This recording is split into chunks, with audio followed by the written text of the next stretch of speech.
하늘 복 많이 받으시기 바랍니다. 우리가 흔히 노래는 부르기 전에는 노래가 아니고, 감사는 표현하기 전까지는 감사가 아니고, 사랑도 행동하기 전에는 사랑이 아니라고 이야기를 합니다. 믿음도 마찬가지입니다. 믿음도 표현되지 않으면 그것은 믿음이라고 할 수 없습니다. 야고보 사도가 오늘 우리에게 가르쳐 주는 것이 바로 그것입니다. 야고보서 2장은 행함을 강조하지만 그러나 그것보다 더 우선해서 참된 믿음이 어떤 것인가를 우리에게 가르쳐 주는 것이 야고보 사도가 2장을 통해서 우리에게 말하고 있습니다. 세상 사람들이 믿는 사람에 대해서 비난을 많이 합니다. 개독교라고 이야기하고 또 목사라고 이야기도 합니다. 근데 그 사람들의 대부분의 비난이 어디에 집중되어 있느냐 하면, 믿는 사람들이 믿음의 행동을 하지 않을 때 세상 사람들은 우리를 이렇게 비난하기도 합니다. 야고보는 오늘 우리에게 행함이 없는 믿음에 대해서 몇 가지 쓸모없음을 이야기를 합니다. 14절에 보니까 행함이 없는 믿음은 소용이 없다라고 이야기를 합니다. 행함이 없으면 무슨 소용이 있겠습니까? 그걸로는 우리가 구원받을 수가 없다라고 이야기를 합니다. 즉 가짜 돈으로 슈퍼에 가서 음식을 사려고 하는 것과 다르지 않다는 것입니다. 가짜 돈을 아무리 정교하게 만들어서 슈퍼에 가가지고 내가 마이쮸 먹고 싶으니까 마이쮸 주세요 이렇게 했을 때 통하지가 않는 거죠. 우리가 가지고 있는 믿음이 가짜라고 한다면 이게 아무런 소용이 없더라라고 말하고 싶은 것입니다. 17절에 보니까 그러한 믿음은 죽은 믿음이다라고 이야기를 합니다. 행함이 따르지 않는 믿음은 무슨 믿음이라고 할 것이 아니라 그것은 죽어 있는 것이다 이야기를 합니다. 20절에 보니까 행함이 없는 믿음은 쓸모가 없다라고 합니다. 쓸데가 없습니다. 다른 어떤 것에도 사용될 데가 없더라고 하는 것입니다. 그만큼 이 행함이 없는 믿음이라고 하는 것은 우리 신앙생활에 있어서 조금도 도움이 되지 않습니다. 26절도 그듭에서 영혼 없는 몸이 죽은 것 같이 행함이 없는 믿음은 죽은 것이다 이야기를 합니다. 우리가 오해를 할 수 있는 것은 14절에 보니까 이러한 행함이 없는 믿음이 우리를 구원하겠습니까? 라고 했을 때 마치 구원이 행함으로 되는 것이 아닌가 착각할 수도 있습니다. 그러나 구원만큼은 그 어떤 것도 우리의 행함이 들어가 있지 않습니다. 구원은 오늘 우리가 성찬을 했지만은 전적인 예수 그리스도의 은혜로 말미암아서 우리가 받습니다. 그래서 에베소서 2장 8절과 9절에 보면은 같이 한번 읽어볼까요? 여러분은 믿음을 통하여 은혜로 구원을 얻었습니다. 이것은 여러분에게서 난 것이 아니요 하나님의 선물입니다. 행위에서 난 것이 아닙니다. 그러므로 아무도 자랑할 수 없습니다. 구원만큼은 우리가 자랑할 수 있는 것이 없습니다. 왜냐하면 그 구원은 우리가 죄인 되었을 때 받았기 때문입니다. 우리가 어떤 자격을 갖추어서 받은 것이 아니라 아무런 자격과 아무런 공로가 없을 때 하나님의 일방적인 사랑으로 말미암아서 우리가 은혜로 구원을 받은 것입니다. 그래서 그 어느 누구도 자랑할 수 없습니다. 구원만큼은 우리가 믿음을 통하여서 받게 된 것입니다. 저와 여러분들이 예수 그리스도를 믿는 믿음, 예수님께서 나의 죄를 지시고 십자가에 달려 죽으셨다라고 하는 그 믿음, 그것이 저와 여러분들을 구원해 주었습니다. 할렐루야. 근데 오늘 야고보가 이야기하고 있는 것은 무엇일까요? 그렇게 구원받은 사람은 반드시 행함이 나타난다라고 하는 것입니다. 그렇지 않으면 그 사람 구원받았는가 의심할 필요가 있다라고 그렇게 말하고 있는 것입니다. 우리 주변에도 여러분들 가운데도 여러분들이 알고 있는 사람들 중에 분명히 교회는 다니고 예수를 믿는다고 하지만은 그 행동을 보면 이 사람 진짜 교회를 다니는가, 이 사람 진짜 예수를 믿는가라고 의심이 되는 사람들이 있습니다. 야고보 사도는 그러한 것을 우리에게 이야기를 해주고 있는 것입니다. 그래서 이 참된 믿음이 있는가 하면은 가짜 믿음이 있음을 이야기를 합니다. 진짜가 있으면 가짜가 있기 마련입니다. 그래서 위패도 진짜가 있으면은 가짜 지폐가 있는 것이죠.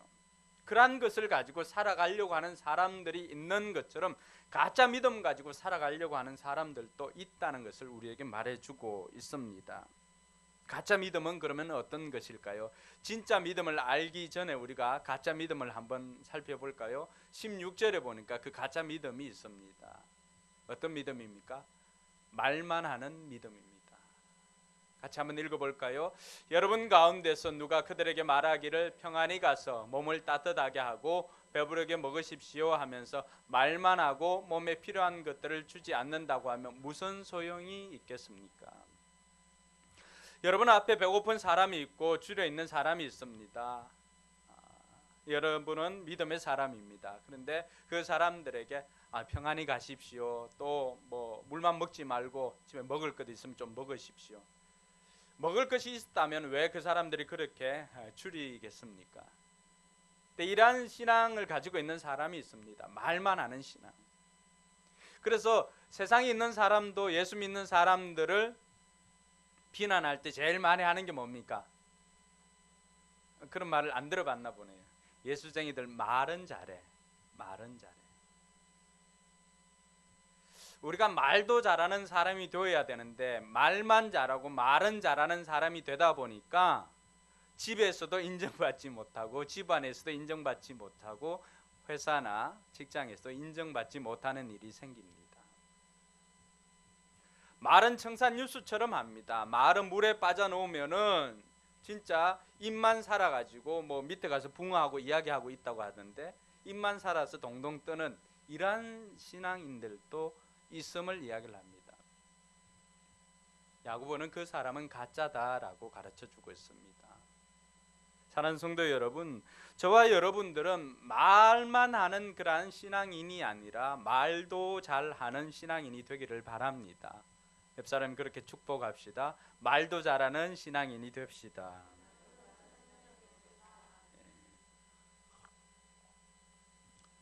사도 요한이 요한일서 3장 17절과 18절에도 동일한 이야기를 합니다.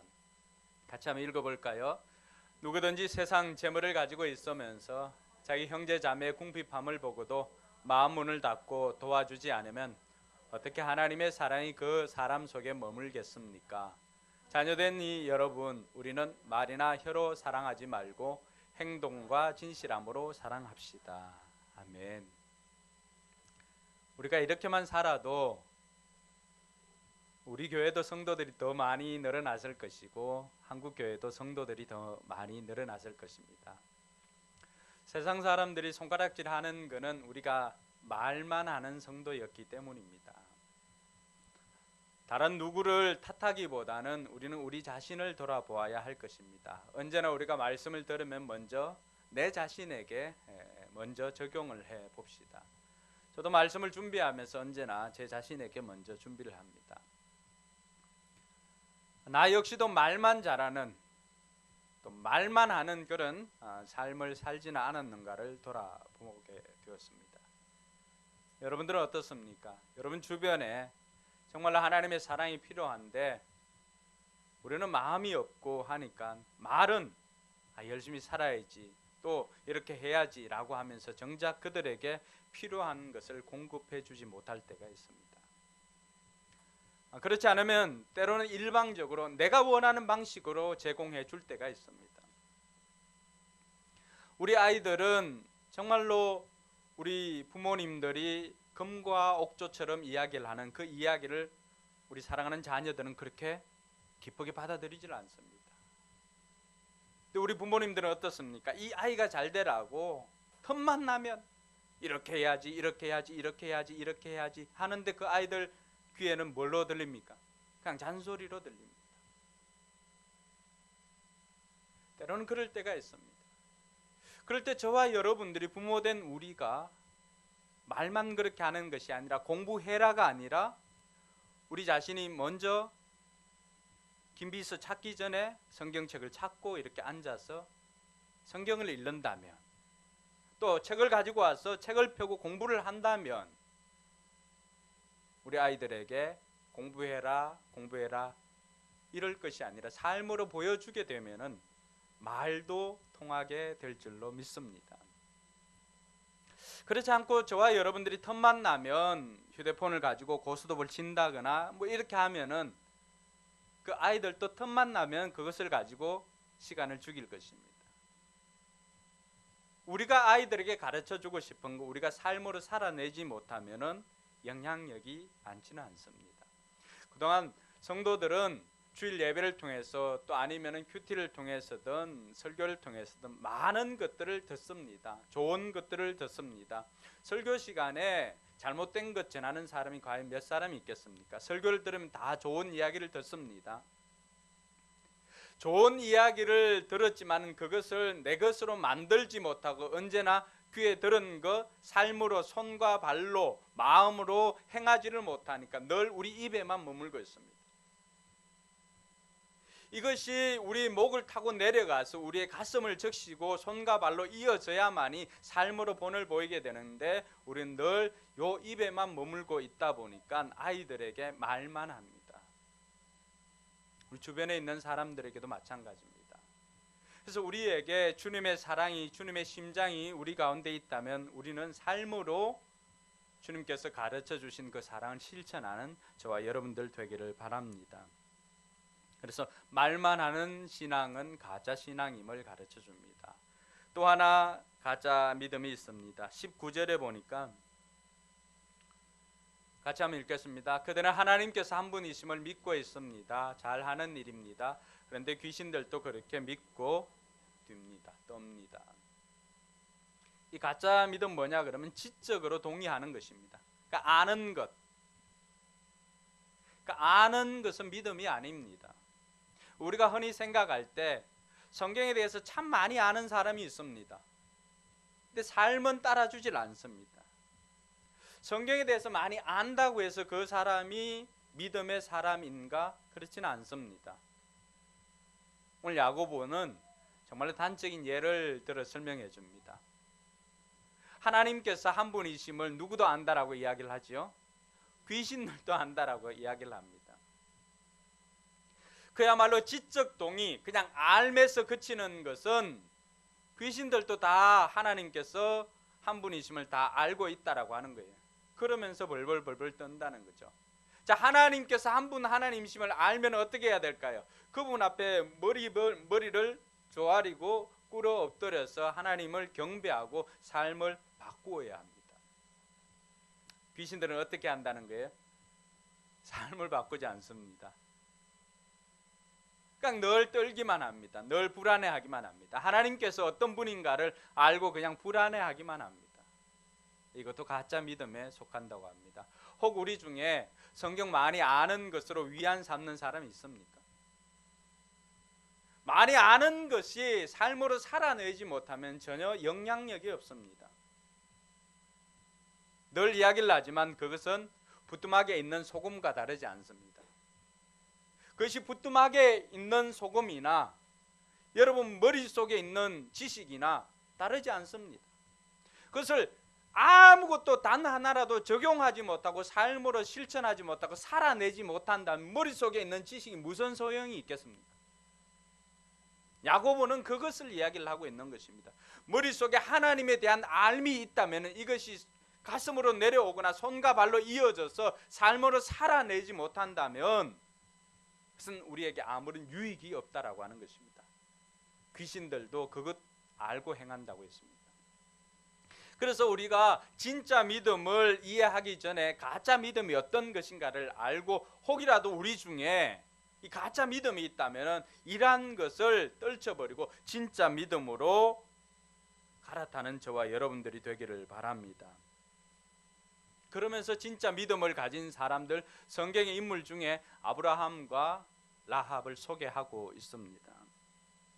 이 아브라함의 믿음은 진짜 믿음의 대표적인 사람 중에 한 사람입니다. 21절에서 23절에 보니까 아브라함에게 하나님께서 자기 아들 독자 이삭을 바치라고 했습니다. 여러분, 아브라함은 아이가 없었습니다.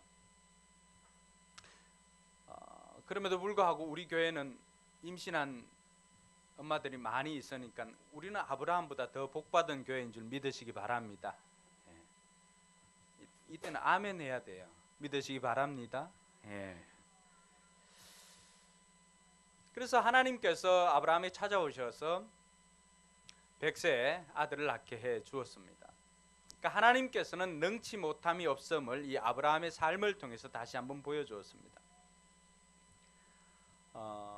우리 학원에 나온 아이들 중에 너뚱이가 있는 집이 있었는데, 너뚱이가 있는 집은 그 아이들을 대하는 태도가 사뭇 다릅니다. 집에 아이가 뭐 많으면은 크게 그 아이들이 들어갔다 나가거나 이런 것들을 뭐 크게 신경 쓰지 않을 때도 있습니다. 그런데 너뚱이 그 하나만 있는데 아이가 나갔다가 들어오지 않으면 어떻게 될까요? 집안이 난리가 나는 거죠. 근데 그것과는 비교할 수 없을 정도로 아브라함이 100살의 아이를 낳았습니다. 우리가 100살까지 살기도 힘든데 100살의 여러분, 그동안 기대하던 아들을 낳았다고 한번 생각해 보십시오. 근데 이 아들이 어느 날 자랐을 때 하나님께서 아브라함 얘 진짜 믿음이 있는지 없는지를 테스트해 보고 싶었습니다. 하나님께서는 가끔 짓궂기도 하십니다. 우리의 믿음이 가짜인지 진짜인지 한번 흔들어 봅니다. 그때 잘 통과를 해야 됩니다. 그 아브라함에게 내려졌던 그 시험은 역대급이었습니다. 지금까지 경험해 보지 못한 그런 테스트였습니다. 그것은 100살에 낳은 아들 이삭을 바치라고 하는 것이었습니다. 그 이전에도 이후에도 이 아들을 바치라고 하는 것은 하나님께서 내린 명령 중에는 그 어떤 경우도 없었습니다. 아브라함이 지금까지 하나님과 교제함으로 하나님이 어떤 분인가를 잘 알고 있는데 이런 명령을 내리실 분이 아니라고 하는 것을 알고 있었습니다. 그래서 아브라함은 조금도 지체하지 않고 하나님께서 이삭을 바치라고 한 그 모리아 산으로 3일을 갑니다. 저는 말씀을 이렇게 읽으면서 그런 생각이 들었습니다. 3일 동안 아브라함이 밥 한 톨 물 한 그릇 마셨을까? 사라가 밥을 차려주면서 여보 식사하세요 그러면은 한 입 이렇게 마지 못해서 이야기를 했을 때 넣었을 때 그 밥이 넘어가겠습니까? 저는 아브라함이 아마 3일 동안 금식하지 않았을까 이런 생각을 해봅니다. 자녀의 아픈 문제를 가지고 있을 때 그것을 가지고 금식하면서 하나님의 뜻으로 그대로 받아들일 수 있는 순종을 하게 하는 힘이 거기에서 나온 것 아닌가 이런 생각이 듭니다. 아브라함은 조금도 지체하지 않고 그 명령을 듣고 3일 길을 아침 일찍 출발해서 3일 길을 나가서 모리아산에서 이삭을 드립니다. 그 여정 가운데 조금도 주저함이나 망설임이 없습니다. 왜 그런가를 이렇게 살펴보니까 히브리서에 그런 답이 있었습니다. 히브리서에 보니까 하나님께서 능히 이삭을 죽은 자 가운데서 살리실 줄을 아는 믿음이 아브라함에게 있었습니다. 18절 한번 볼까요? 19절 같이 읽습니다. 하나님께서는 이삭을 죽은 사람들 가운데서도 되살리실 수 있다고 아브라함은 생각했던 것입니다. 그러므로 비유하자면 아브라함은 이삭을 죽은 사람들 가운데서 되받은 것입니다. 아브라함이 이 100살에 낳은 아들을 이렇게 바칠 수가 있었던 것은, 그렇게 행동을 할 수가 있었던 것은 무엇이었는가라고 보니까 결국은 하나님에 대한 믿음이었습니다. 그가 평소에 알고 있던 그 하나님께서는 죽은 사람도 살리실 수 있는 능력이 있는 하나님이심을 알게 되자 그는 조금도 주저함이 없이 행동을 하게 되었습니다. 그래서 창세기 22장 12절을 보니까 하나님께서 이 사건 이후에 네가 너의 외아들까지도 아끼지 않으니 네가 하나님 두려워하는 줄을 내가 이제야 알았다라고 하나님께서는 그렇게 말씀해 주십니다. 아브라함이 행함으로 자기의 믿음을 완성하게 된 거죠. 이 행함이 없었다면, 이 행함의 표현이 없었다면 우리는 아브라함이 어떻게 해서 믿음의 조상이 되었는지 알 수가 없습니다. 아브라함은 하나님을 믿음으로 말미암아서 하나님께서는 그것을 아브라함의 의로 받아 주었던 것입니다. 의롭게 생각해 주신 것입니다. 저와 여러분들이 믿음의 행함이 없다면 하나님께서는 우리의 믿음을 어디에서 찾을 수가 있을까요? 물론 다 아시는 하나님이시지만, 그럴 때 아브라함은 기꺼이 하나님께서 말씀하시는 것, 내가 이해가 되지 않아도 하나님께서 평소에 행한 것들을 생각해 보았을 때 하나님께서 틀리지 않다라고 하는 것을 믿고 행동을 하였던 것입니다. 그것이 바로 순종으로 나아갔던 것입니다. 그래서 이 믿음과 행함은 이렇게 뗄래야 뗄 수 없는 불가분의 관계입니다. 동전의 양면과도 같습니다. 믿음이 있는 사람은 행함이 나타날 수밖에 없습니다. 그래서 야고보는 라합이라고 하는 한 사람을 더 소개하고 있습니다. 25절에 보니까 라합은 여리고에 살았던 기생이었습니다. 그 여리고 성에 살았던 기생이었던 이 라합, 여리고에 살았던 모든 사람들이 두려워 떨 때가 있었습니다. 그것은 어떤 일이었냐 그러면은 애굽에서 나왔던 이스라엘 백성들, 즉 이들은 하나님의 백성들이었습니다. 하나님의 백성들이 이제 차츰차츰 다가오는데 그들이 지나가는 곳곳마다 하나님을 대적하고 이들을 대적했던 모든 민족들이 다 멸망하였습니다. 근데 이제 그들이 코앞에 있습니다. 여리고성 안에 있었던 사람들은 다 두려워 떨었습니다. 근데 이 사람들이 쳐들어오질 않습니다. 이스라엘 백성들은 그곳에서 무엇을 했을까요? 요단을 앞에 두고 할례를 받았습니다. 그리고 나머지 사람들 중에 구별해서 여리고에 정탐을 보냈습니다. 여리고에 정탐을 보냈을 때 여리고에는 기생 라합이 살고 있었는데 온 곳을 돌아다녔던 정탐꾼 두 사람이 라합의 집에 들어갔습니다. 근데 놀라운 것은 여리고 왕이 첩자들이 있다는 것을 알고 특수대원들을 라합의 집으로 보냈습니다.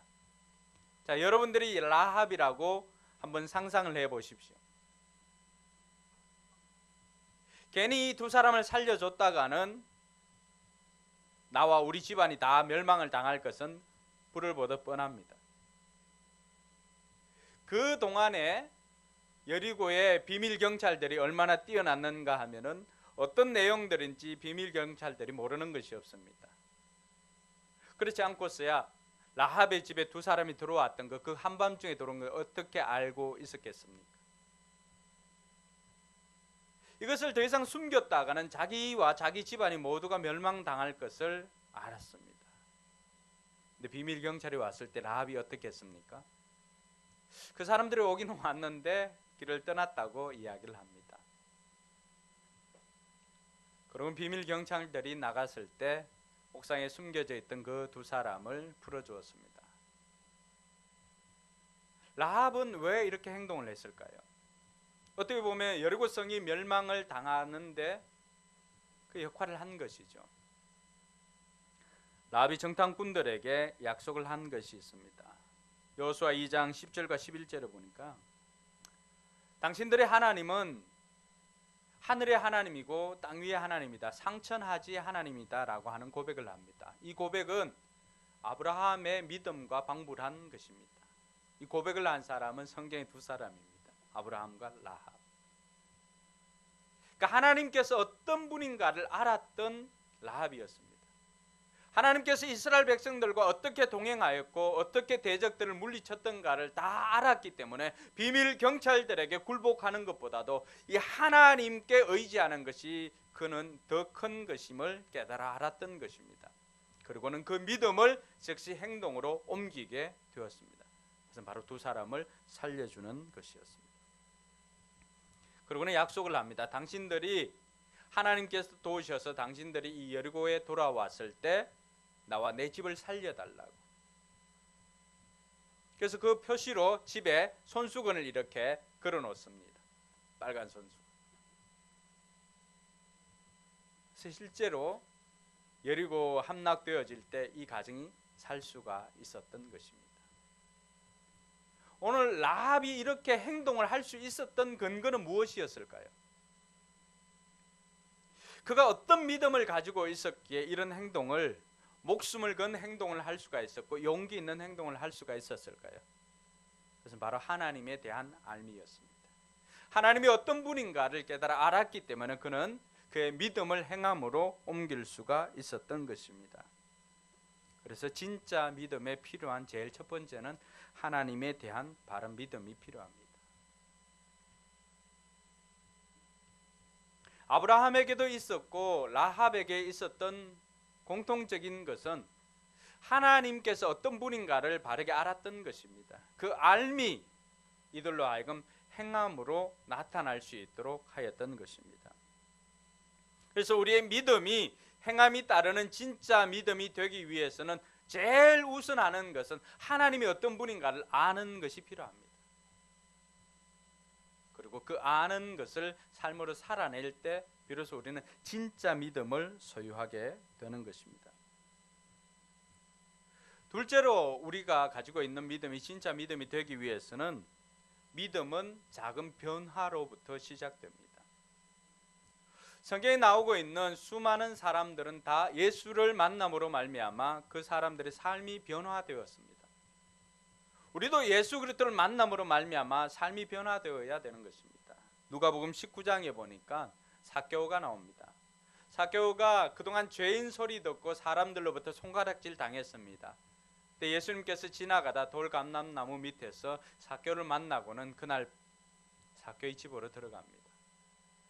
삭개오와 예수님의 인격적인 만남이 시작이 되었습니다. 예수님을 만나자 삭개오가 어떤 고백을 합니까? 같이 읽겠습니다.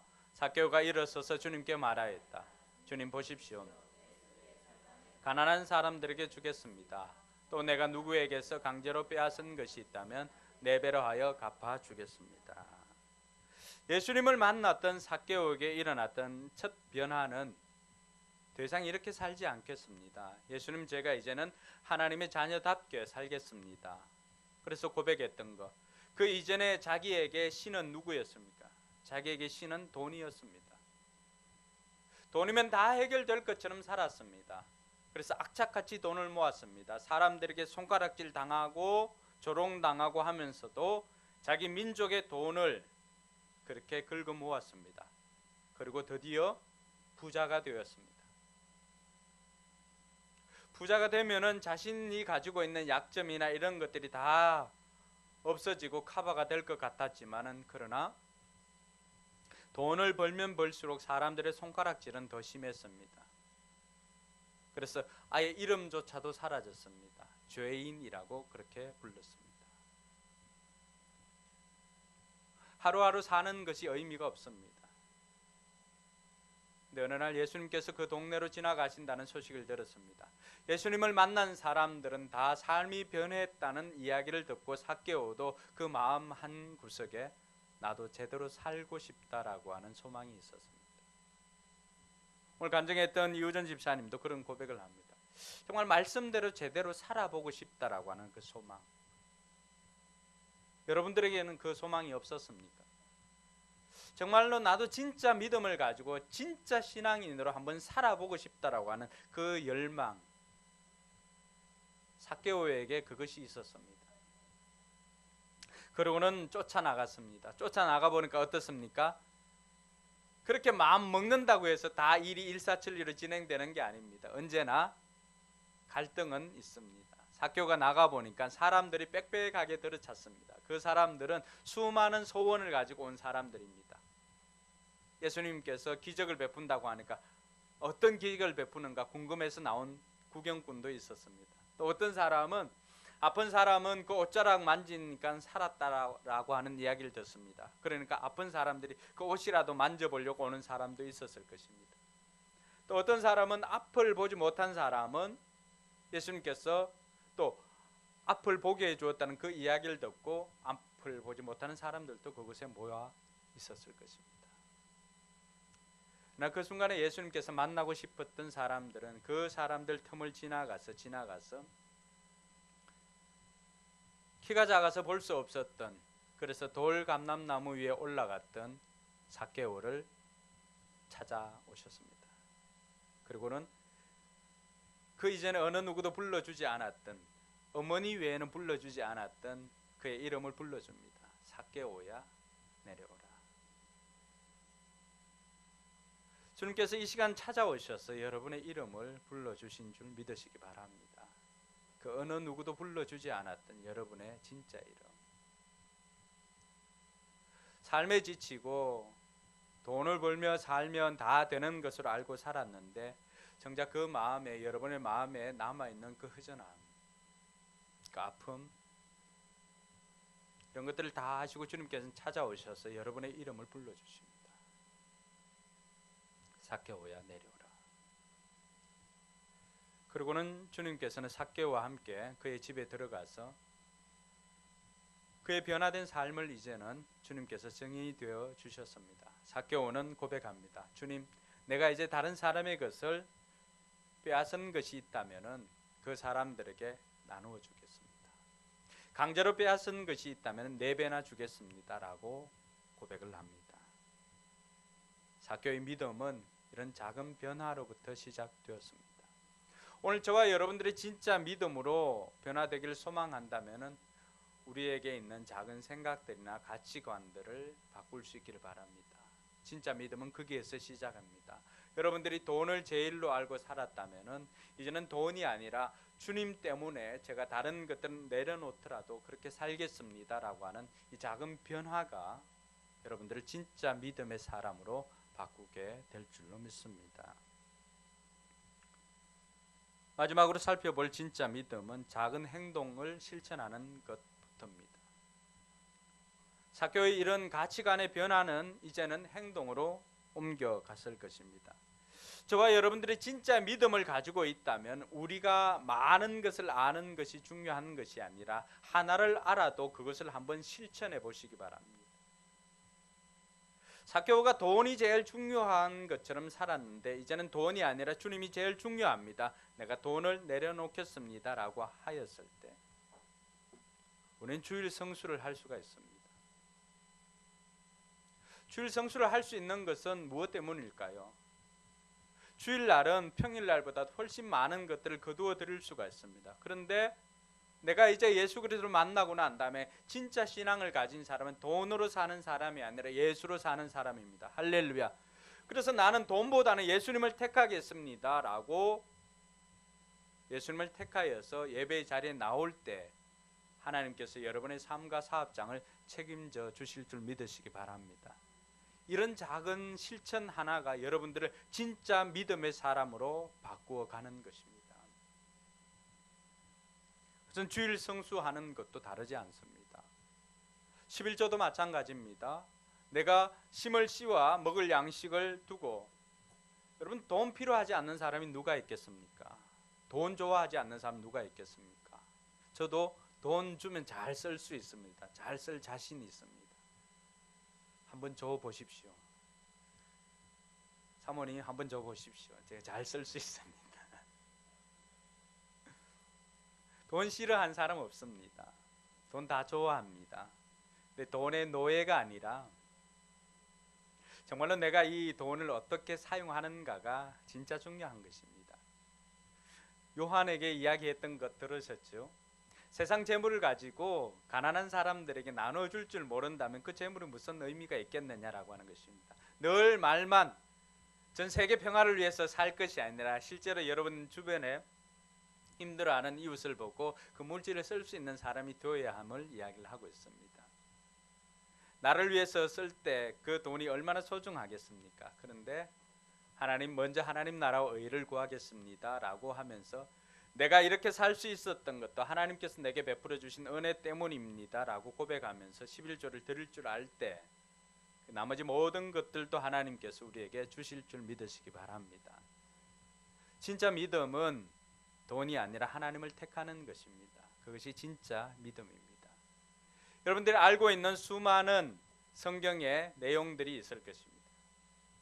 그것이 아는 것이 중요한 것이 아니라 하나를 알아도 여러분 그 작은 것 하나 아는 것 한번 실천해 보시기 바랍니다. 그 실천이 바로 여러분들을 진짜 신앙인으로 거듭나게 해주는 것입니다. 오늘 야고보를 통해서 저와 여러분들은 그러한 도전을 받습니다. 우리의 믿음은 진짜 믿음인가? 그래서 믿는 것이 아는 것과 하나가 되어서 그리스도의 장성한 분량에 이르기까지 성장하는 저와 여러분들 되길 주님의 이름으로 축원합니다. 기도하겠습니다.